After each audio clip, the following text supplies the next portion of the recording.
Hi everyone, I hope you all are well. In today's video, we will discuss how to withdraw money from your Paxful wallet. Okay, so before we continue, make sure you subscribe and like the video. Okay, so before we get started, open up your Paxful wallet account and make sure you sign in, right? Very importantly, make sure that you verify your ID and your phone number before you continue. Okay, so now you will select wallet at the very bottom. You will now select convert. So convert the cryptocurrency that you already have into the relevant currency. So for example, you will now convert, if I had Bitcoin, I will select Bitcoin and I will convert that into USDT or USD, whichever you decide, right? But make sure that you select and verify your ID card, okay? Once your cryptocurrency is in your USD, you will now select market. And then at the very top, you will see payment method. Okay, you will now select payment method and you will select whichever one you want. So I will select bank transfer.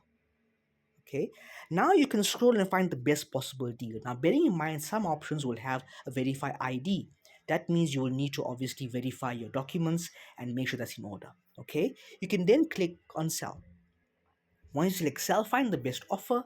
And once you select on sell, once you find the best offer, you will then be redirected to this next page. Over here, you will now enter in the amount you want to receive, how much you want to pay in Bitcoin, and obviously your bank account details that you're going to withdraw to. Okay, once you've done that and followed all the steps, you will then be able to successfully withdraw money from your Paxful wallet. I hope you enjoyed this video and stay tuned for the next one. Take care. Bye bye.